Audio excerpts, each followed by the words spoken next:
All right, let's get right into it, man. Hey, what's going on, everybody? It is another WrestleZone podcast from Chicago, not in the NBC Tower. No, in my humble apartment. All right, I come to you asking, are you going to talk about wrestling? Are you going to get your comments on screen if you're streaming with us live? Are you going to talk about the big wrestling-related news? Can we see John Cena on a channel we didn't expect to see him on? We'll talk about all of it on today's WrestleZone,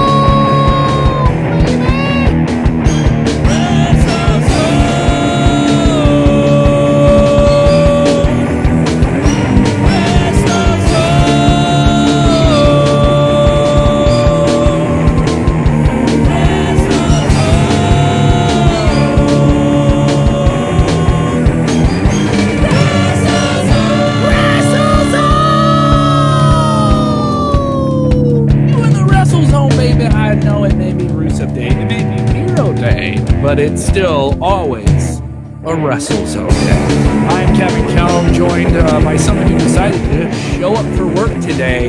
All right, try and show up in the zone that brought him home. All right, sorry, he's still full of it on some other nights. We'll get into that. I guess so.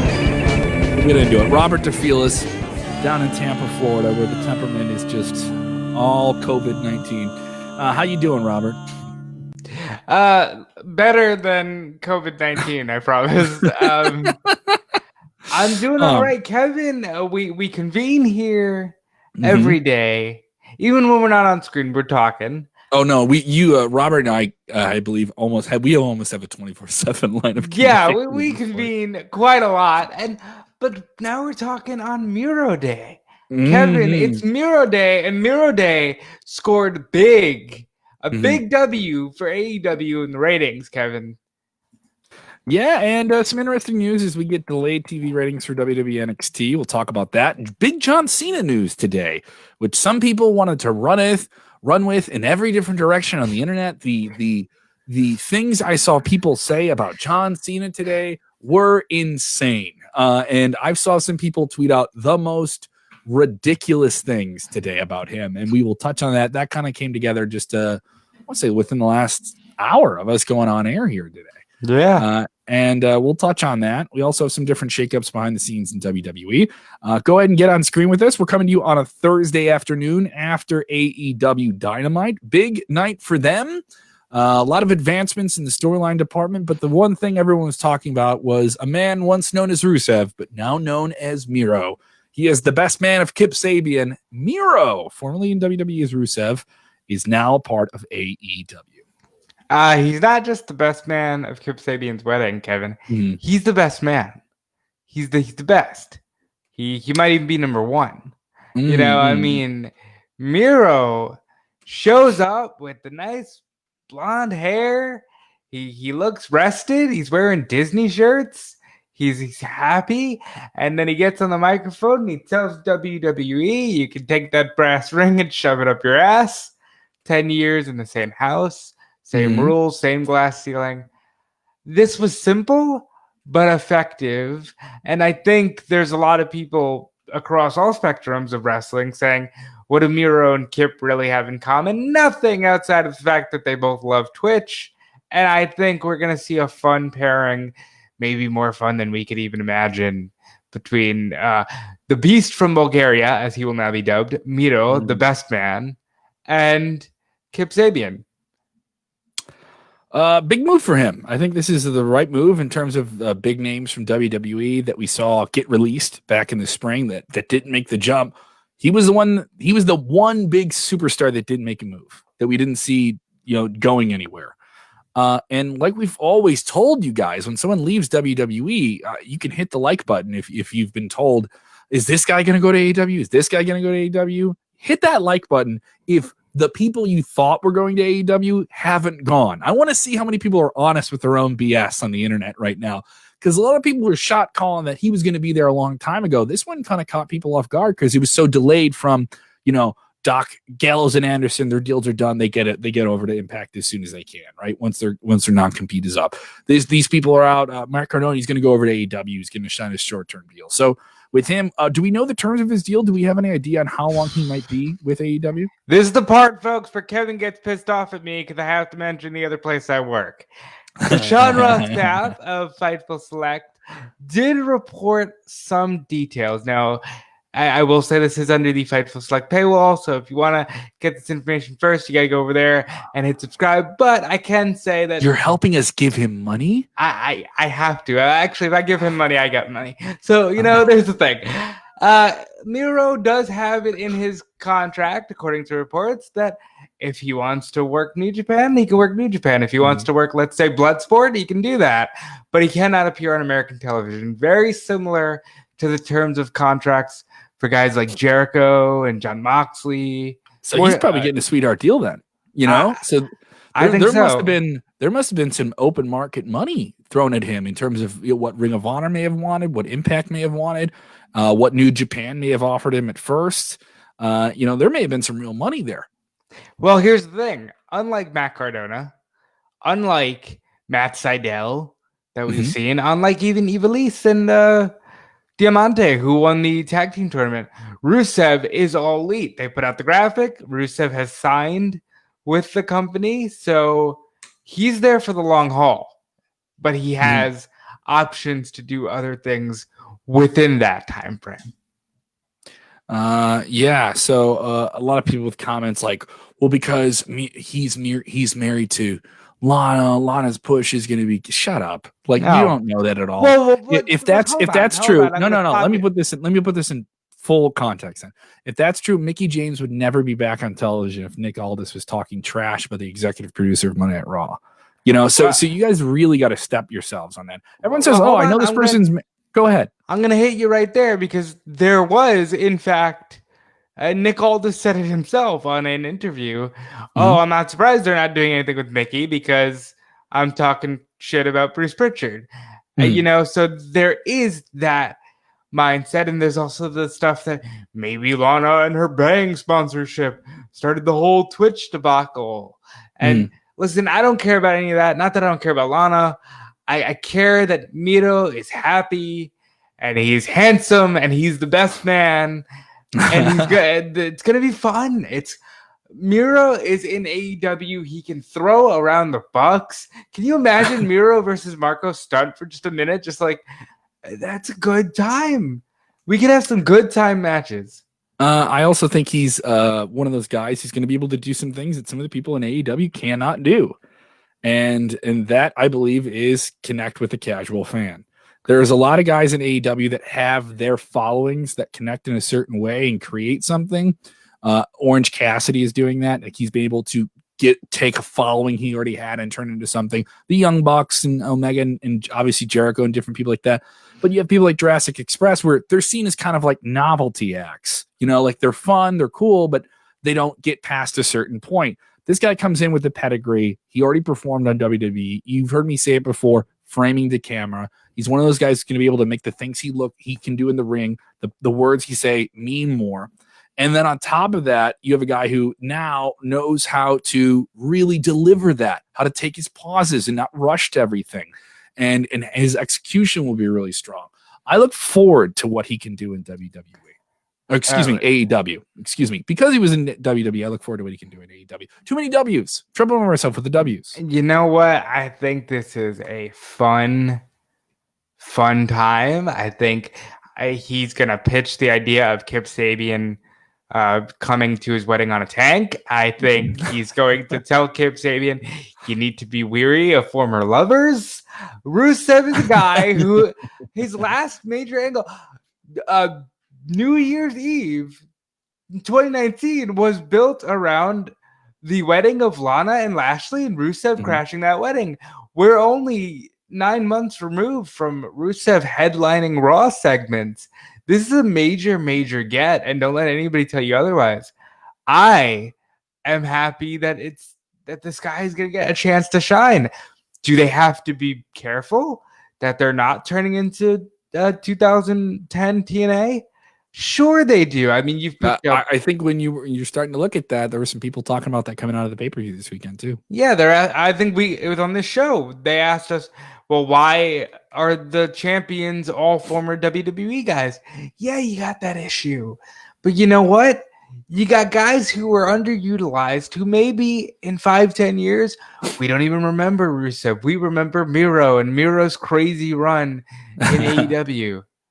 That'll take some time. Those things come with time in terms, especially when you change your name. Let me ask you a question. When you think of Kevin Nash, do you think of Diesel or do you think NWO? I think Kevin Nash. And Diesel was just something he did before NWO. Right. There's some of those guys where they never get past their first name. They're never going to not be the name that changed, Yeah. So, and with him, I wonder how that's going to do. That's always going to be something, that's always going to be a jump there. So as things kind of come in here, this was a very successful show for AEW. Oh yeah. And they are the first TV show with ratings this week that we got to see it in real time, where we got to see it the next day. Everything else, like Monday Night Raw, we didn't get until Wednesday.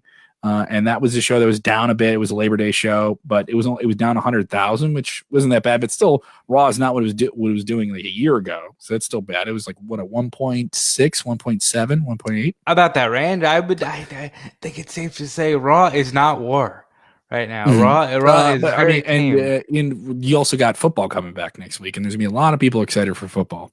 And football, I will tell you, is going to affect everybody. All right. If you think that isn't going to affect everybody on any night, it will. And expect the football schedule with COVID to be shucking up a bit. And you will see some games on Wednesdays and Thursdays. The vast majority of humans, Kevin, look at football the way that you and I look at WrestleMania on a yearly basis. They look at football like that on a weekly basis. Yes. So it's going to do some damage. Yeah.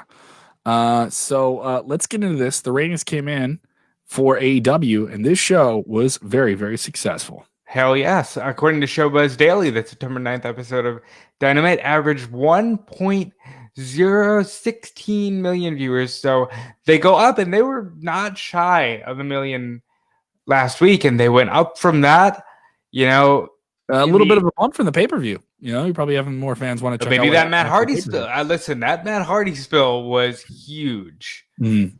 It was a very big talking. It was a very big talking point for days there. I would say so, and they did a 0.37 in the 18 to 49 demographic. There goes that demo god Jericho, just touting out the victories. I mean, this was a hugely successful show.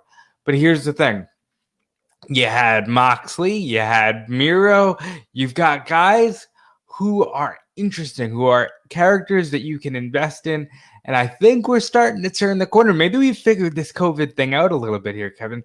Maybe we've got a handle on it now, because right now people want to watch AEW, and NXT was on Tuesday. And maybe NXT stays on Tuesday. Look at these numbers. It's going to be hard to argue. Why are we even doing this competition? So fans can talk about it. Please give me NXT on Tuesday. They're doing better, and AEW is doing better. Give it to me on Tuesday.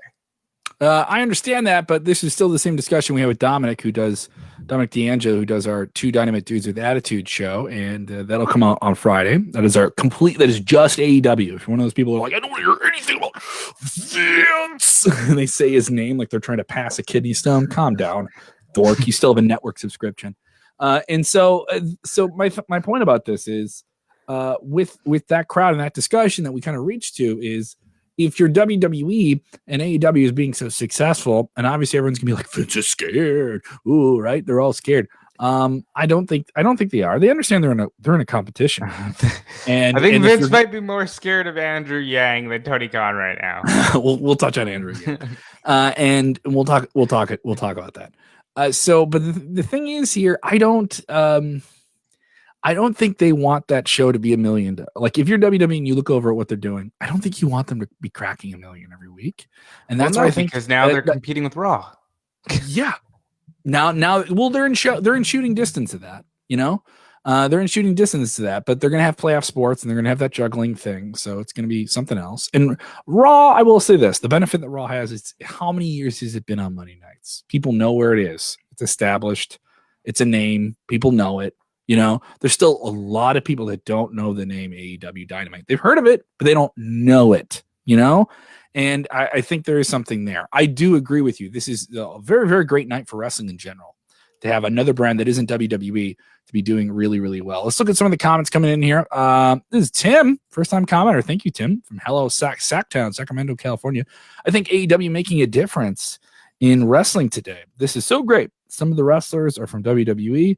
It seems to me they are making the transition to AEW. Yes, absolutely. There's plenty of guys who are making the transition over there. Now you gotta ask yourself here, Kevin. 6 months ago, we weren't thinking, hey, what if Luke Harper goes to AEW? What if Rusev goes to AEW? Sure.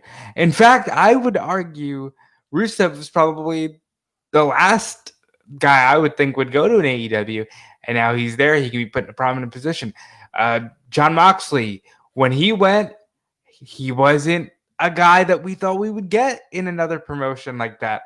I just think that this is a great time for wrestling. It is. And I know we come but people are going to be petty and they're going to want to bitch and complain, and they're not going to realize how great it is when they know it's great. You take the good with the bad. This is always going to be a thing where we're going to have to look in hindsight and appreciate it long after it's over, because we were too petty to appreciate it now. Well, we talk about will NXT make the move and be on a different night, not go head to head with them. But if you're WWE, that lets them keep growing and growing without any distraction or any direct competition.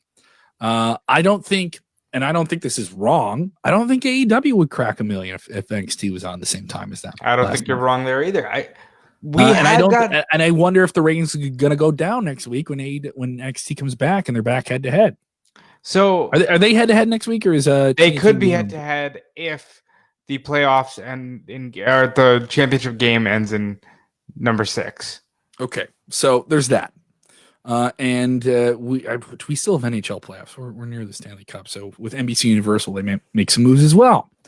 God, they don't understand that wrestling is the most important. God, yeah. So, but if you're WWE and you're NBC Universal with NXT and Monday Night Raw, you don't want that show growing. I mean, if NXT's role here is to at least turn the tide here and keep that show under whatever window or bubble it is, I guess that's the role. You know what I mean? And that's a role that is significant. Yeah, I would say so. And I think if you're USA, you don't give a shit what TNT is doing. I do think if you are USA, it gives a shit, because then you're looking at those numbers and what people want to buy, and do they want to buy a wrestling show? And look at this other wrestling show that WWE doesn't own over with Warner, and it's kicking ass. And we got this, and this show does well. It does good. It's a nice compliment buy to Monday. They always know. Well, Raw's their anchor, so they're not going to get rid of WWE. It's just, hey, let's move. And every time people talk about demo numbers, the demo numbers with Raw are always pretty strong. Like when they're not going up against football, their demo numbers are pretty damn strong. So I mean that is something to be warranted there as well. It's interesting. It's very, very interesting to me how this is going to play out here. Now, selfishly, I don't want to watch both shows at the same time. I want to do a post show for one at a time with you, and not have the thing where I watch NXT and you watch Dynamite. You come in, tell me everything that happened on Dynamite, and vice versa. You want to have a night where you can watch NXT and you don't want to I missed Finn Balor winning the championship or something. Yeah, I watched that on my sitting on my couch. Just enjoyed the match. No concern, no flipping back and forth. I watched a good wrestling match. Watched quite a few on Tuesday night with NXT. Herman texting and always watching the show. Thank you so much, Herman, with his avatar there of him hustling in the gym with his gym selfie there. NFL and wrestling are more important to me. There's gonna be a lot of people are gonna be flipping back and forth on Monday night when it comes back. Football is fake, just so you know. I mean, people saying who almost beat Raw in ratings. Yeah, well, I believe it was Kevin who said AEW came within shooting distance. They're getting there. Within shooting distance is within 1 million. Okay. Yeah. So that doesn't mean they're beating him. And they're only 700,000 less, maybe 600,000. Yeah. It's not a lot. Also, you guys got to understand with these numbers, these are overnight numbers. These don't include what people are actually watching on Tuesday night. How many people watch Monday Night Raw on a Tuesday night because they taped it the night before and they're watching something else? Those +3s, man. Yeah. And then you have the people that are watching the show on Hulu. All right. And also, it's not included in this number? YouTube. How many kids follow wrestling exclusively on YouTube? All right. Here's my issue with that. The digital numbers are always going to be bigger because never mind the kids, the adults go. I just said this in our group chat. I said I can literally watch all of Raw through YouTube via the clips that WWE provides. If I'm WWE, I'm scaling that back. They did this a little bit last year quietly where they didn't put the clips up as quickly, so you would get the clips like within a 3-hour Raw. You would get some of the clips within minutes of it airing.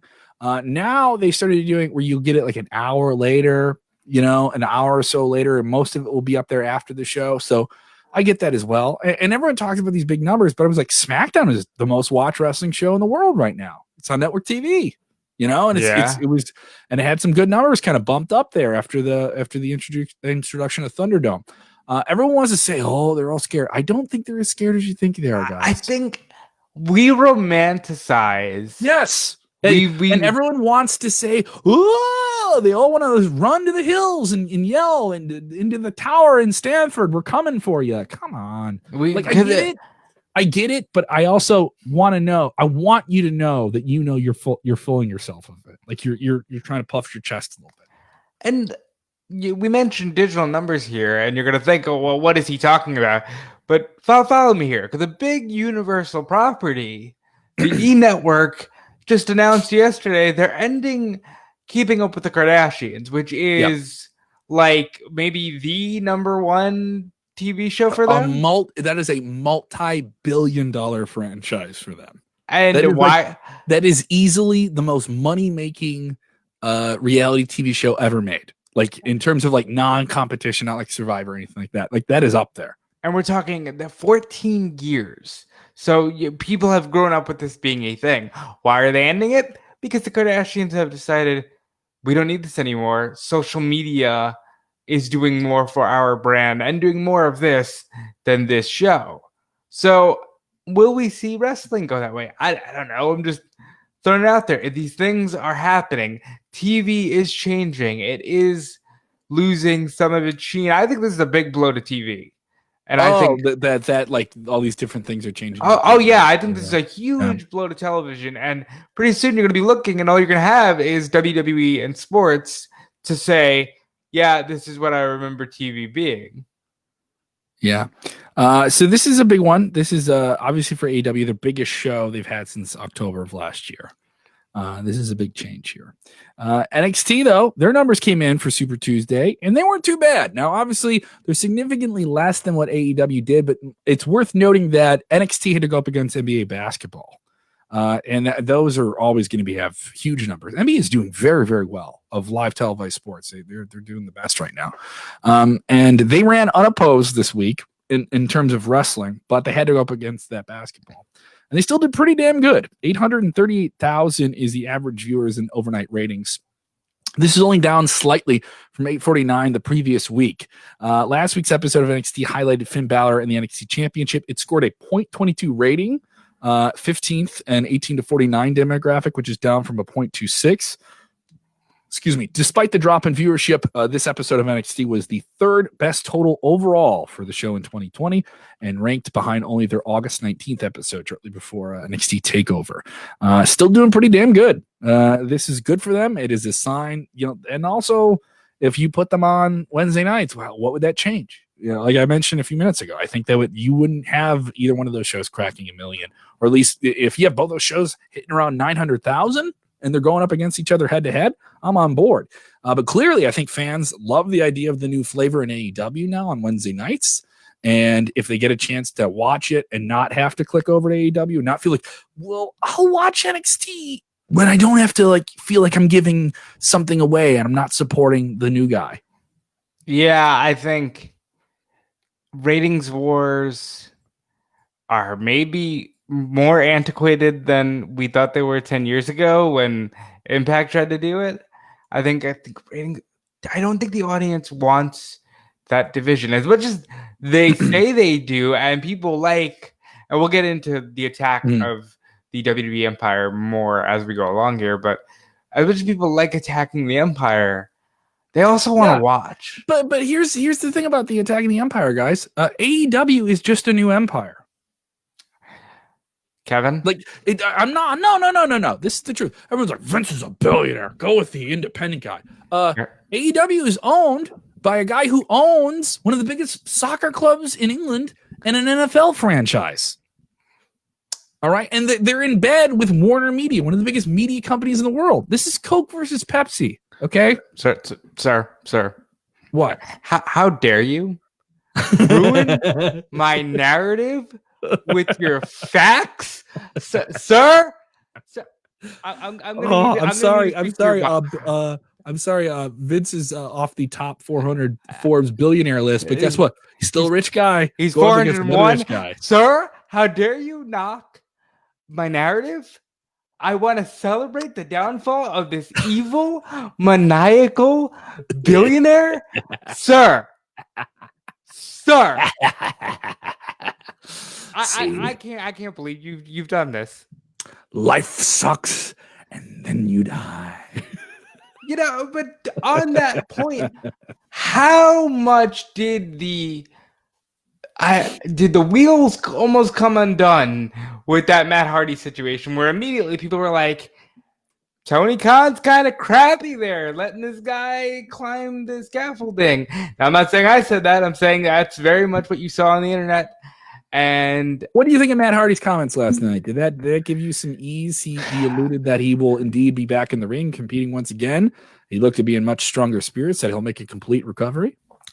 Yeah, and I think more than anything, it's the beauty of the restart, because Matt Hardy's AEW career has been snake bit, and Matt Hardy's kind of going away to refocus and just say, I'm going to just be Matt Hardy. I like it. I think he'll eventually be going for the TNT title, where he can bring the broken character back to fight Brody Lee, but we can get there when we get there. Now, Matt Hardy was like, I'll make a full recovery. Sir, from what, sir? You're not exactly saying what you had here. We can't say you were concussed, because Tony Khan we can't say you were concussed, because the owner of this company has said and tweeted that you were not concussed. Your wife is saying that you're concussed. You've gone to the hospital several times for CT and MRI scans, but you're not concussed. He got cleared to get back into the... It's still... This is going to be a stink. Like, this is going to be one of those things that people talk about and go on and on and on about, and say, well, why did you say this if this and this clearly happened? It's going to be something that doesn't go away. It comes back up again and again. And more so, Kevin, I hate to keep beating this drum, because I know we sound like apologists on this show, but if Vince McMahon was doing this with any of his employees, we would have. I mean, it would just be out.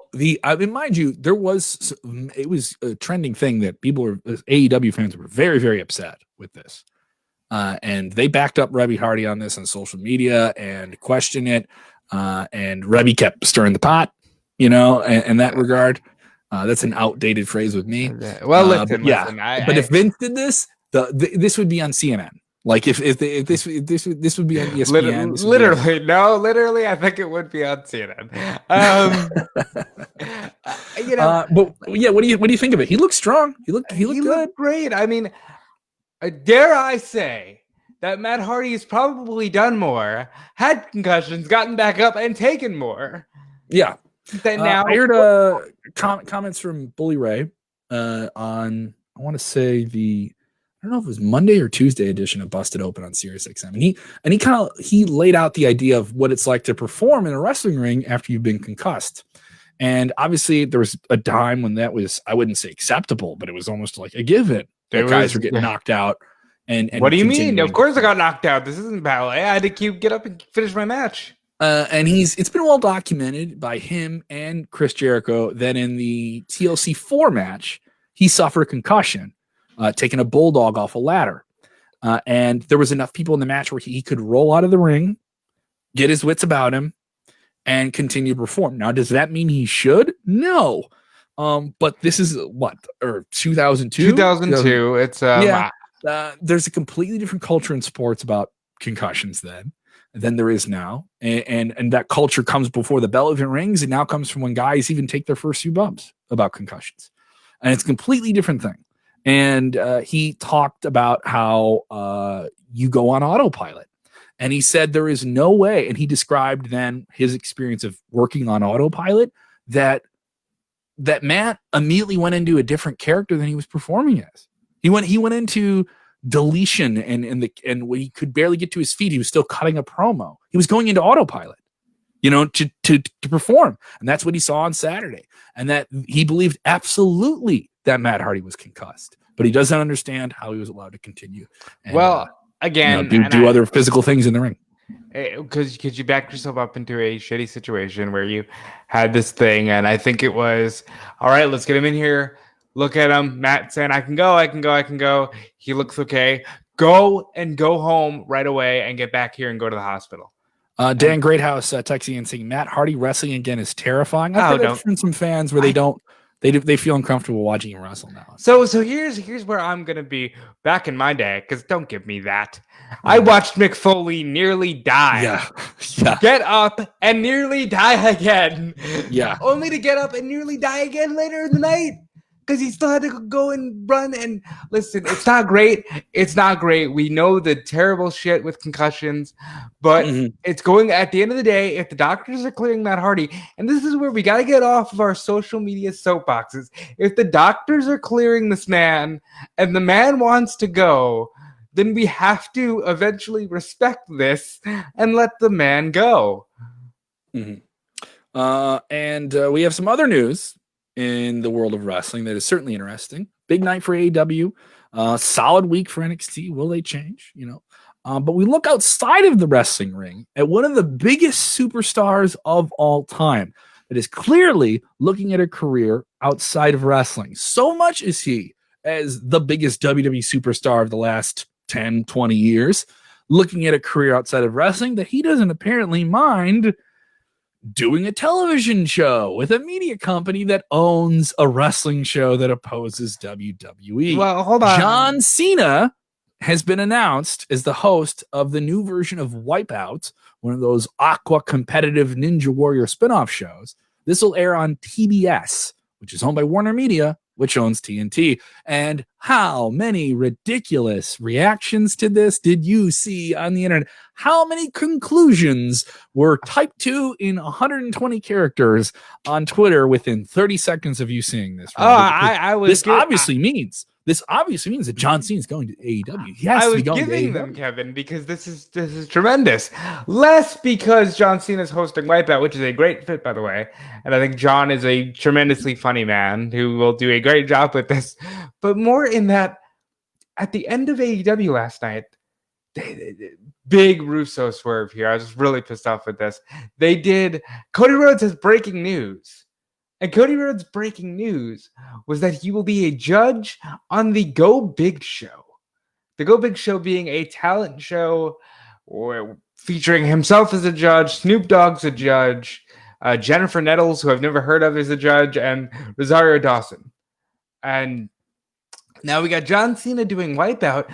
These two shows theoretically can go back to back. They can be part of a block of competitive yet comedy type of shows. What is Go Big? Is that just like a general talent show, like their version of America's Got Talent? So it's like I didn't see this promo. I didn't see the promo. I just heard about it. So tell me everything. It's got America's Got Talent mixed with Ninja Warrior, mixed with Most Extreme Elimination Challenge. And okay, it looks like a good time. I see that Bert Kreischer is the host. Of the show. Yeah, he's very funny comedian. We've laughed at some of his stuff in the past.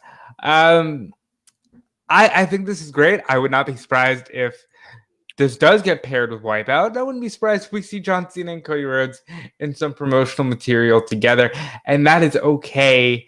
I expect this to be very fun. John Cena can do whatever he wants. Yeah. John Cena, listen, a lot of talk lately about real names and fake names and third-party activities. John Cena has enough loyalty to Vince McMahon to never say this, but he can say, I am loaded. You don't own me. I am going here now.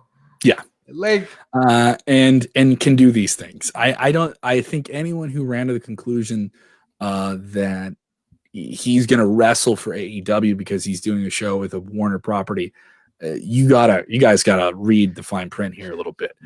This show was produced by a separate TV studio that is probably paying John that way. That is how he's being compensated. Let alone he's probably producing it. If you're getting John Cena, he's gonna produce the show, so he's gonna get scrape a coin off the other side of it too. And then you talk about then the show gets sold separately. There's a lot of TV shows that are produced by TV studios that are not owned by the network or produced by the network that owns them.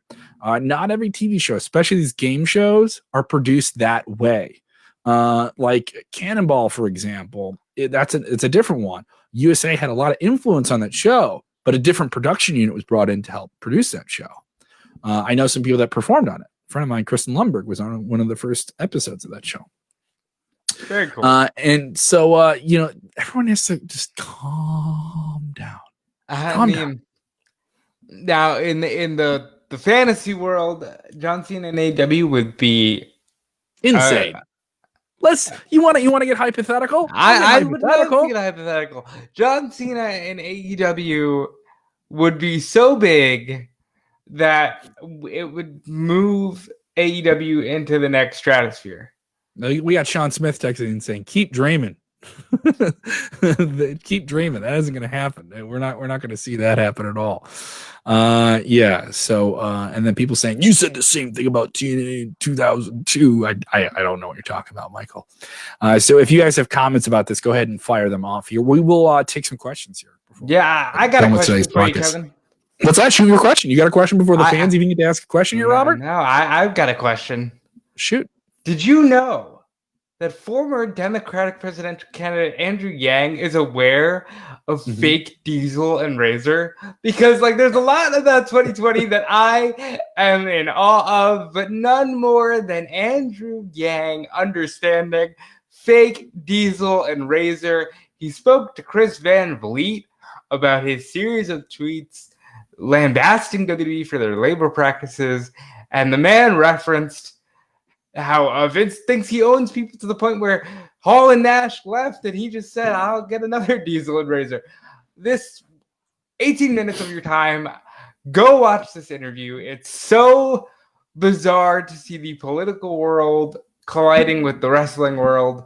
We have people texting us about the interview. Yeah, I want to see where this goes, if only because this could change the structure, how everything works. Yeah, and Andrew Yang he's obviously a guy within liberal politics who has a very big following. He was a Democratic presidential candidate who actually had some momentum in the primaries for a period. That Yang Gang was strong. Yeah, and so he brings up how ridiculous their labor practices are, how they label their talent as independent contractors. This conversation has been coming up a lot more as WWE's cracked down on third-party relationships that their superstars have with apps like Twitch, Cameo, and mostly the thing is everyone keeps bringing up Twitch and Cameo and all those different things and their own YouTubes and all that stuff. But the main thing is, and you saw this in the memo, that no one read the whole memo. They just read the things they wanted to see in it, right? Was endorsements. Endorsements are the biggest thing in this. And I can tell you as somebody who works for a broadcasting company, and I've said this before, I had to get permission to do this show separate from my radio job. If you work for a company, you kind of have to play ball, guys. And I think some people are somebody didn't play ball, broke the rules or broke the invisible rule. All right, guys, hey, we're going to let you do this, but kind of keep it cool, right? And somebody didn't keep it cool, and they just said, screw it. You're aggravating some deal we have separate from you, so now we have to go and crack down on everybody. There's some debate here, and we'll know in a few weeks what's going to happen here about how this is going to affect people. You have some people making adjustments. Specifically, Paige changed all the different labeling on her Twitch channel. That is a very, very successful channel. It has its own subscription base there. And then you have someone like AJ Styles still doing Twitch streams, just still calling himself AJ Styles. Still giving scoops, still talking about COVID. Still talking about COVID and different stuff like that. And him, so what do you think of this? We're not going to know until October 2nd because that's the 30-day window that these individuals have to change the branding on their channels or do whatever it is that needs to be done. They're not going to, and obviously we heard they're going to crack down, they're going to fine people, and they may terminate some people. That was the word. We're quoting Vince McMahon. That was in the memo, right? And that became public. Are you telling me they're going to let AJ Styles go from the company because he has a Twitch stream? They might. I don't think so. No, I don't think so. I don't think so. I really, really, really don't think so. If he is blatantly defying whatever the tipping point was, if somebody's going to blatantly defy that, they might need to make an example of him. I'm not saying it'll happen. I'm saying we cannot rule that out. We talked about Tony Khan and how, AEW gets a lot of leeway. Tony Khan acknowledged this in the media call. He said, listen, I think Twitch is great. I'm not going to tell my guys that they can't make money elsewhere, but don't go ahead and get a Pepsi sponsorship and think that you're just going to get it as a Twitch streamer. Like, then you're circumventing the issue. That is the issue. Is you didn't just go and have a Twitch channel, you went and had a Twitch channel, then set up a sponsorship deal that is in complete conflict of you being on a TV show that is sponsored by a completely competing sponsor. So when the sponsor conflicts come up, that's where you're like, why? Why am I doing business with this? You know what I mean? And if that happened in AEW, they would crack down and do the same thing. They would do it in a way that sounds better for 2020 than Vince McMahon, who's in his 70s and just says, stop. Because all the things you like about Vince are also the things that people don't like about him. And let me be specific, Vince McMahon, because I'm breaking my own pet peeve rule where people refer to him as the first name. His brashness, his ability to say, I'm going to do this and I'm going to compete and this is the way we're going to do it. And his sternness is the reason he's become, in the eyes of many people, very successful. And the reason why he's also become so villainized is because he just won't, all right, at some point he won't collaborate in a way that people want him to. He won't bend the knee like you want him to. He won't, he doesn't listen to the crowd. But then when he does listen to the crowd and give you what you want, it was somebody else did that. It's like, I think you guys got to stop choosing the line. It's the same line. He's going to do the things he thinks he wants to do at this company that he's built up. Like this idea that he has to give it up and change. I get it. There is some adaptation. It took him a long time to jump into the social media pool, but look how much of a benefit that's been to them. And how active they are. Do wrestlers want benefits? Yeah, who wouldn't? Absolutely, they do. That's like hitting the nail on the head. But I'm sure there are aspects of unionization that no wrestlers want. Like, I don't know. I think it'll be interesting to see how this plays out. It'll be interesting to see how much wrestling changes from now until, the end of time, because changes are coming. I don't think there's any doubt changes are coming. As a wrestler, another thing is like this kind of call, this like conference call I did with Talent, where this is brought up. They were talking about the vision of the company moving forward. So this was just one thing they were talking about. What were those other things that we didn't see come out of this conference call? Well, what are those big changes? What are they? How are they looking to do this? I think there are long-term plans that the company is looking at for COVID in a what I've told you before is going to be a post-vaccine world where you can't fill some venues, where some places you can and some places you can't. And you can't do the same type of things you used to be able to do before until we're completely out of this. Way in the future, years in the future. And how does WWE, hang on, how does WWE, a huge brand like that, continue to adapt? And I think there's a lot of things they're going to do. And just like AEW is going to have to do, just like anyone, just like the NFL, just like any live entertainment is going to have to try and figure out some way to adapt with this. And I think they're doing as best they can. I really think those are the major things they're talking about. And when you have everyone given maybe the roost away online where the money really is now too, beyond television, you got to reel that in. I get the logic. I'm not saying it's great or I completely agree with it either. There's a lot of people who was like, damn, there's going to be some people that can't get away with it like AJ can, I think that there are a lot of stories that you will hear that say this company is shitty. The end. The end. There is some shitty stuff here that is just not good and should be stopped. But there are also there's also, you're always going to hear from the underdog how unhappy they are, and no business is good. We heard it last night with Miro. He had to make a point to talk about WWE on an AEW show because it does numbers. And here's the thing, and here is what it is at the end of the day. The thing is, he can't say this again in 3 weeks. When everyone brings that stuff up, it's like that ain't going to mean anything in a month. Because you're an AEW guy. Now you're an AEW guy. What are you going to do in AEW? All right, you got your opening big boom. So I already care about the next 3 moves ahead. It works. It does numbers. You cannot say it doesn't. People want. No, it absolutely does. Yeah, it does. People want to hear this shit. Yeah. And that at the end of the day, that is what it comes down to. And I think it's why it's very easy to attack Vince McMahon. It's very easy to attack them. And a lot of it warranted. I do not doubt that for a second. A lot of it is warranted. But at the end of the day, no business comes away smelling like roses. Look at the Matt Hardy incident from just this past Saturday night. No business is good. All right, so you ready to jump into questions here? I think I am, Kevin. You think you are? I think I am. I think I am, yes. All right, we're at 46 minutes here. We're going to have some fun. We're going to have some fun. So let's get into it. Fire off your questions if you're with us live, especially if you're a new viewer. We want to hear from you. Come on, grow a sack, get on screen. All right, that's our new teacher. Get a sack, get on screen. And that's a different website if you're if you're looking for that. Robert, I want you to do your plugs now because I don't want to have to deal with this. I don't want to leave with a sour taste in my mouth. You know what, Kevin, I'm gonna start with this. You had something yesterday. Pissed me off yesterday. Do you know that? Why? We got into this a little bit in a private text. Can we want to share the real dirt here? Go ahead. You're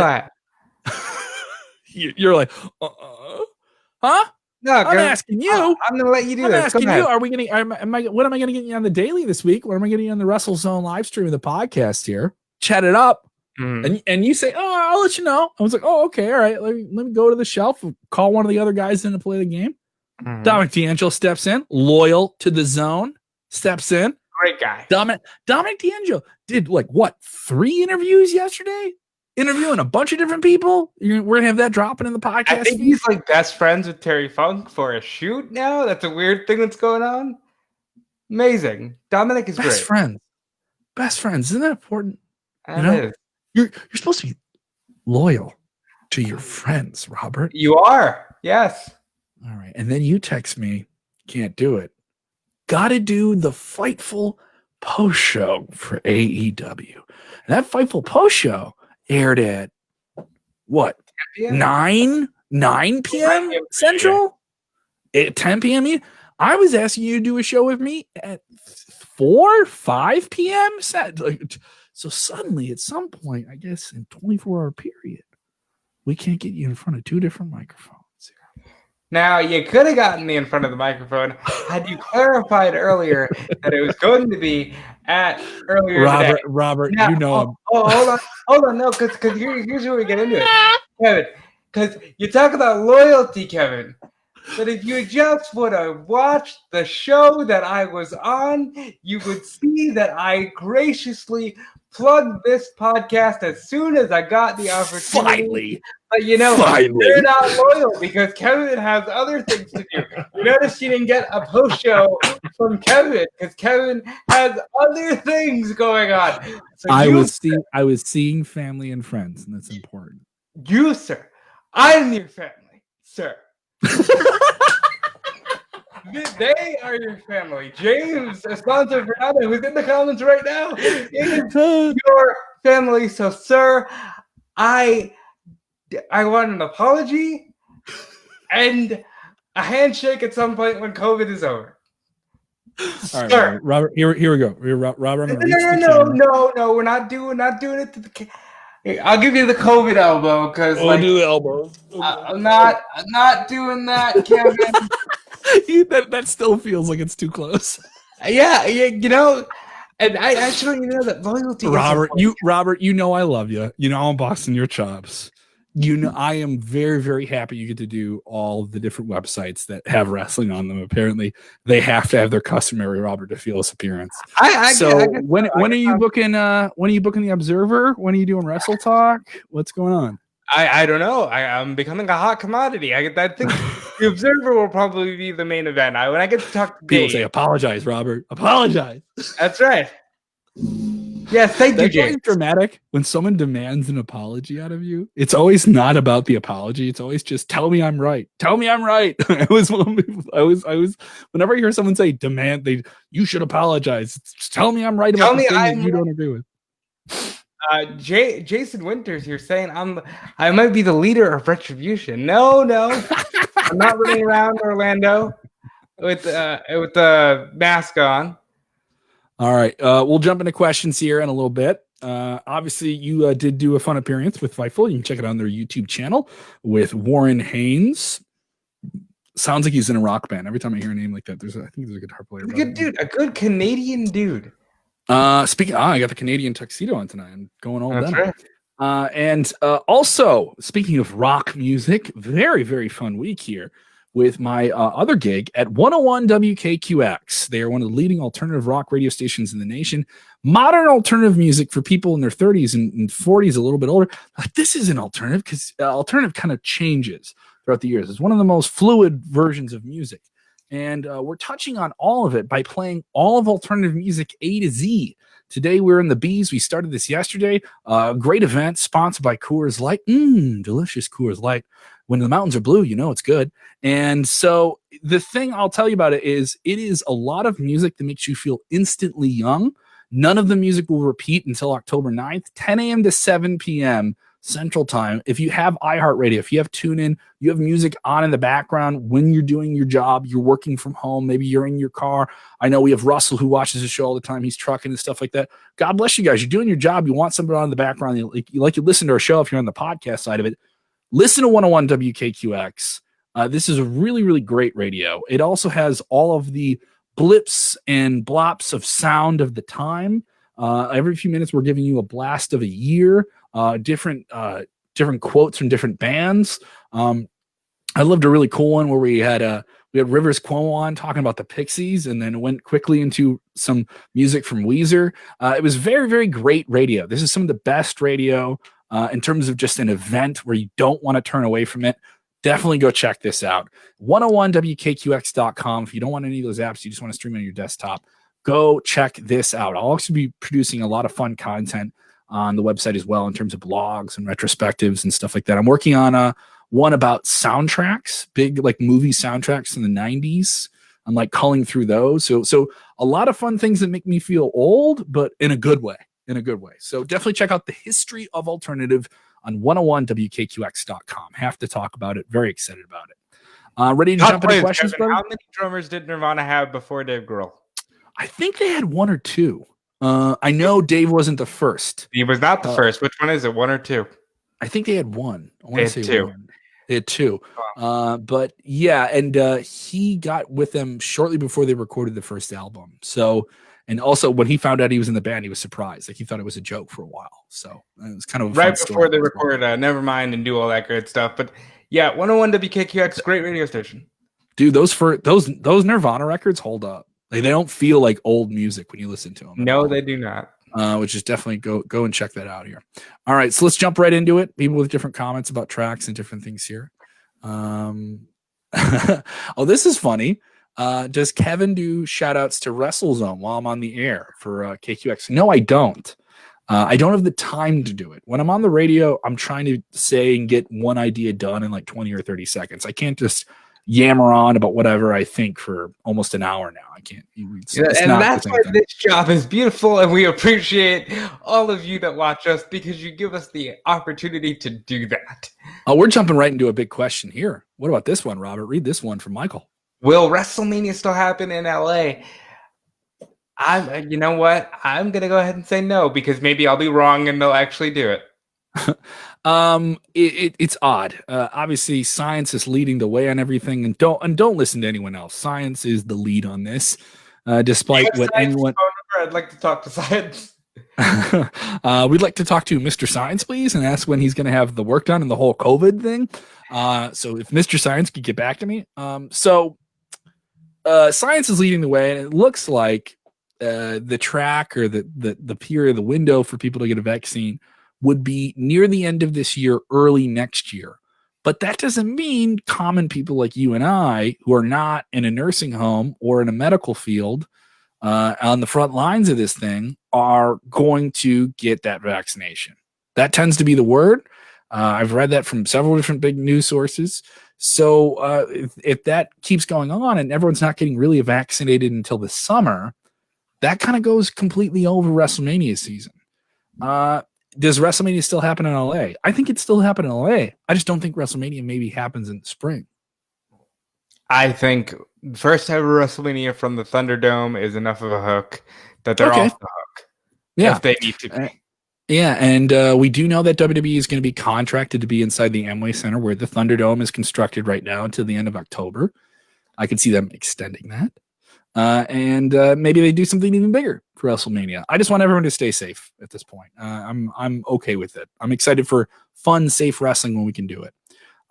People saying, Saul saying, Big Kev, you should be on Cameo. As somebody who has to talk to Kevin and sees Kevin quite regularly, I wouldn't know. You wouldn't pay for this month. I wouldn't know what price point to give Kevin. You know what? I gotta ask if I'm allowed to have a cameo. I gotta ask if I'm allowed to do that. I mean, Kevin, as an independent contractor, who owns the name Kevin Kello? That's a good question. That's a good question. Am I licensed in that way? Johan Piana texting in saying, "Is WWE and New Japan, if they were to work together, WWE and New Japan were to work together, who would you like to see in a match?" Oh wow, that's a really great question. I'm sorry, I misread that at the beginning. Wow, that's a really cool question. Some great news from New Japan yesterday. We covered this yesterday with the G1 Climax. All the Block A, Block B stars being named there. Follow Ross Berman on Twitter, and he's going to be covering all of that for WrestleZone. Looking forward to that. I'm hoping to be more dedicated to G1 than I was last year, where I just kind of jumped in at the semis and watched to the finals. I have always wanted to see Hiroshi Tanahashi versus John Cena. I think that's a big superstar versus superstar franchise. The ace of New Japan versus the ace of WWE seems very, very appealing to me. I think Kazuchika Okada, with his very methodical, hard-hitting, come out of nowhere finish and the gravitas in which he simply walks into the ring, him and a Randy Orton would be really appealing. I would really like that. And I would love to see Kota Ibushi versus Seth Rollins. Those are three that I think it can kind of pair up. Okada, I think, can legitimately go 60 minutes with John Cena. I think it's fully possible. I'm going to hit you with one that will never happen, but if it did, the world would implode. Minoru Suzuki versus The Undertaker. Holy shit. just two grizzled ass men wanting to be as grizzled as they can be. Let's just go there. You know what I mean? I think WWE New Japan working together would be a pipe dream. Jay White versus Rollins, and many matches. Mm-hmm. Many matches, Kevin. I think Usos versus God would be fun. Oh, well, you got that heel Roman now. Heel Roman leading God, I think, would be oh, wow. Roman would kick our ass because we didn't bring him up. Roman would just run through and spear both of us. He's closer to you. He could get to you before he could get to me. I'm surprised they haven't run this one yet, because when he was in New Japan, this is what I wanted to see. Nakamura, Roman Reigns is a match that needs to happen at some point. They've had singles matches. Have they had singles matches on TV? They haven't had a pay-per-view match or anything. I think they've had a singles match. I don't think if they have. Somebody look that up. Somebody look that up. Who's watching the show? Let us know. Do the work for us. Sultan wants to see The Fiend versus Suzuki. You know what? Toru Yano for the 24/7 championship against R-Truth. Yeah. Like, what a good time. Leave it to us to be like, let's find the most bullshit match. I want to see Gaga. It's also saying WWE needs Tina Turner. I want a Thunderdome intro from Tina Turner. Let's go. You don't need another hero with her hair just up to the moon. Xavier Woods already said he wants New Day to do the Master Blaster. I want to see this. He's just a child. Have you ever seen Mad Max 3? Dude, it's a ridiculous movie. It's a very, very ridiculous 80s movie where everything about it ridiculous is just ridiculous enough. Yes, Master Blaster is ridiculous. I'm spoiling something there when he says he's just a child. There's a reveal in the movie when they drop the line, he's just a child. It's well worth seeing. Go ahead. I know I'm giving away a WWE plug here. Go ahead and listen to a New Day, Feel the Power, 2-parter. They do the best action movie tournament. It's so funny. And you need to listen to it because you talk a lot about Thunderdome. I love the back and forth them on that show. It's a very you can tell immediately that these guys are really, really good. They are the most genuine people I've ever seen in wrestling. Let's get to this question here, James. Espanto Fernando Paraguay. James Espanto texting and says, "What's Lana's deal now? What's the deal that AEW signed her husband? Do you see her on WWE TV anymore? Will she be off next week? Well, she was on Raw this week. 5-year deal, like in December or something. Yeah. So she'll be on for a while. She with Natty. She's fine. They're fine. Married people can work elsewhere. It's all good. Yeah, no problem there. No problem there as well. This is a good one. Craig Backlund texting in the continuing evolving new character that Alexa Bliss is portraying. A very unhinged, not herself version. She brought back the pigtails, has a little bit more of that Harley Quinn look. All right. She's being tempted by the devil, that is Bray Wyatt. She fondly looks at a 90-degree angle at a television screen when he's in the ring. Very odd there, right? Craig texting, do you see Alexa Bliss joining the Firefly Funhouse Friday? I did, and then WWE trademarked Wobbly Walrus. So I think we're gonna get some walrus puppet that may be significant of Strowman, but maybe we do get the Alexa Bliss Harley Quinn. It's a little cheesy, it's a little cheeky, but I think you should strike while the iron is still kind of hot with the Harley Quinn thing. The cartoon was great on DC Universe. I've not seen it. I heard great things about it. They had that on Sci-Fi, right? Yes, I think you would enjoy it very much.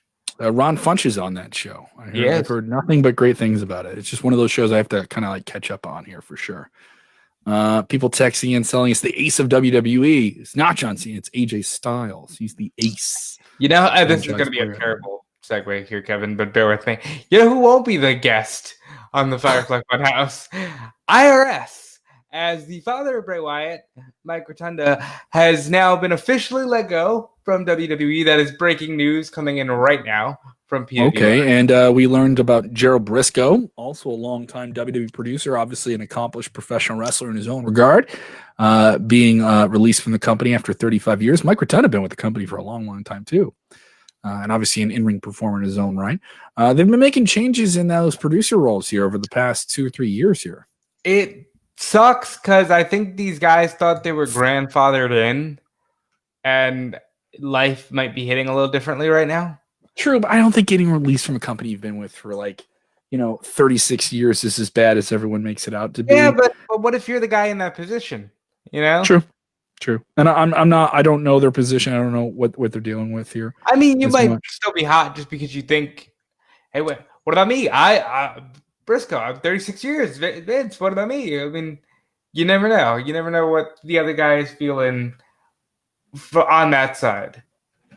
All right.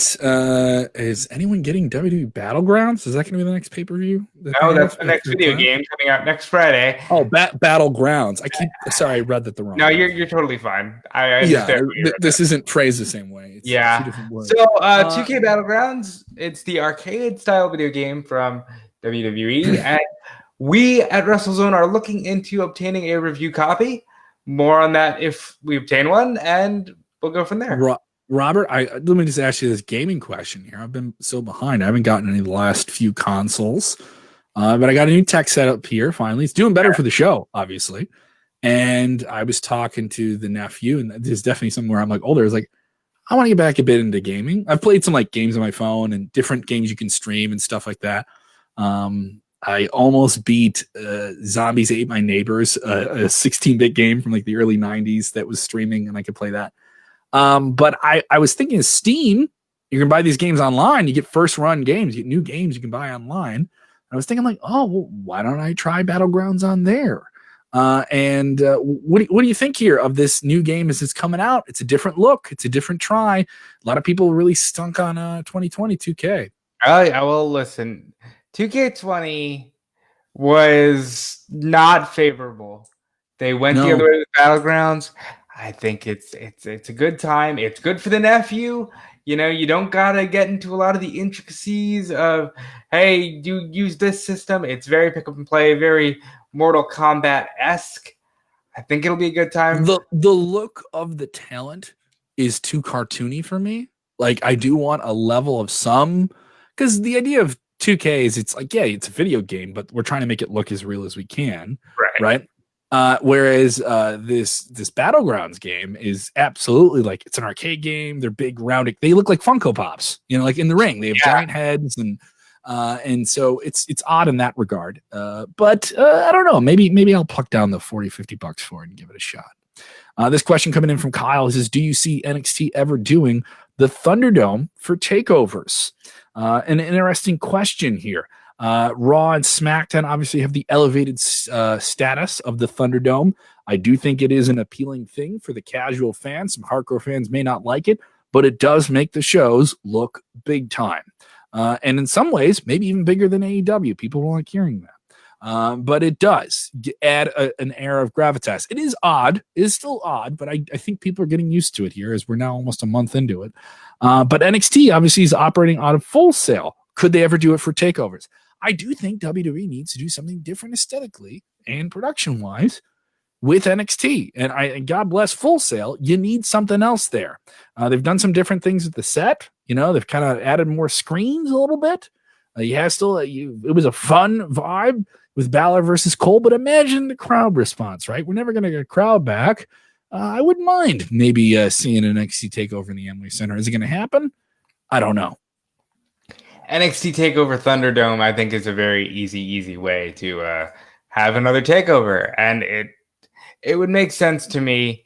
It's a different vibe. I don't think it's worked out as well as they want it to, but I think it also really, to me, it's emphasized the importance of presentation and maybe less important than the audience. Audience is obviously very important, but I really dig when the Fiend comes out and you got all the lights going. And I'm not so distracted by the fact that there isn't a crowd anymore. It is something where I think people have gotten over that odd Orwellian hump of just screens.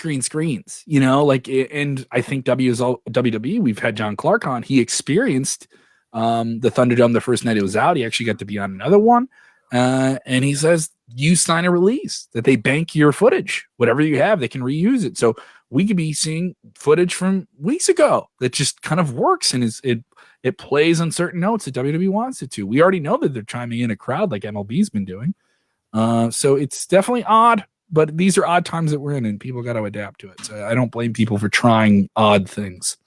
Christopher Mount checking in here says, I understand it, Kevin, now. The main roster is out on the PC. They're renovating the PC, and how long, I have no idea. He's talking about the performance. Okay. Yeah, so they did move the PC and stuff like that, but it's all working out. Listen, COVID hit everybody way too hard, and we're still making adjustments. Absolutely. This one's been coming. Is Brock Lesnar going to AEW? No. We have no indications whatsoever. Listen, Tony Khan declined to comment, so I will decline to comment and let your imagination run wild. Yeah, I can tell you that, guys. Sorry, I know people keep asking us about it, but there is absolutely zero indication of him going there. And people want to know this. Who's the next challenger for Finn Balor and the NXT Championship? Finn Balor won that title from Adam Cole in an amazing match.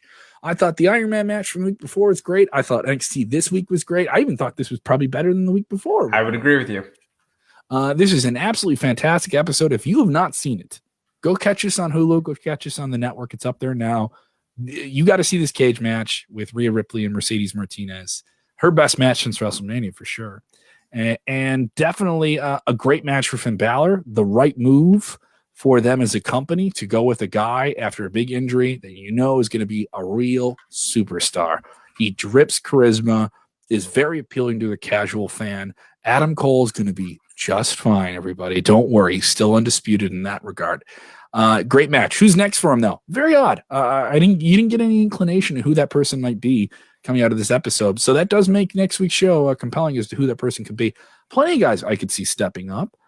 Didn't see Tommaso Ciampa. I think Tommaso and Balor, they've only crossed paths a handful of times. I think a new heel Tommaso with a very edgy yet more fan-friendly Finn Balor could be quite the mix-up. That's what I would like to see. Yeah, and I would say Ciampa as well because it's the one NXT match that Balor hasn't done yet. Yeah, definitely here. So thank you so much for supporting the show. We've gone 70 minutes. And if you've consumed 70 minutes of WrestleZone content, how come you're not consuming all of the content we have for you? We just dropped in an exclusive interview with Thunder Rosa, the NWA Women's Champion, who just competed at AEW All Out.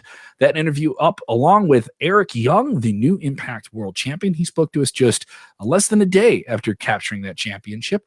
And we have even more exclusive interviews coming up. You can enjoy the show in audio-only form, podcast form. With this podcast, we do 4 of them every single week. Pay-per-view weeks, we do even more. And those shows pop up. So get the WrestleZone podcast. Thank you so much to our viewers in Cyprus. You guys continue to keep us on the top 100 Apple sports charts. Are we as big as the other wrestling podcasts? No. But as you know, Robert, our new strategy is start with the small territories and climb our way up, okay? Our world domination will not start with the empires. No, it will start with the small ones that we can topple quicker. And there is a new, as I promised earlier this week, a new small country that we have started to chart with. Are we at the top of the charts? No. Anguilla is a small British Commonwealth island nation that we are now charting on. All right. So let me just tell you, island nations, the Caribbean. I feel we could take the Caribbean. I feel we could take the wrestling podcast world in the Caribbean. Can we go toe to toe with something else to wrestle with on the United States Apple podcast chart? Absolutely not. All right. Timbuktu, Trinidad, Tobago. Let's go, dude. We can take those. Those are small countries. I think we could do well there. I think we could do well. We're headed there. We're building a world tour, and we're going to start with small territories. And we're thankful that you have listened to us for 70 minutes. Yes, people saying Cypress Hill, number 1. Insane in the membrane. That's what you must be if you've listened to us for 70 minutes. Thank you guys so much for supporting the show. Sincerely, we really do appreciate that. This is something we do professionally? And you guys, especially when you have so many different options for media online, so many different TV shows, so many different things you can watch on YouTube. Thank you so much for watching the show. That's sincere, and we really, really do mean that. We will be back Monday night after Monday at Raw. Obviously, if anything pops up over the weekend, turn your notifications on to the show on YouTube and on Facebook so you kind of know when we pop on here. We may have some extra bonus content on a Friday, so maybe turn those notifications on, all right? We're looking at doing some cool stuff like watch-alongs that are exclusive to YouTube, so definitely follow our channel for more. Follow Robert on Twitter at Jude Felice. Follow me at Kev Kelman. Most of all, follow at WrestleZone.com. Instagram, Twitter, Facebook, all that stuff, all right? Whatever one suits you best, we'll be there. And remember, when watching wrestling, do the most important thing, Robert. Enjoy wrestling.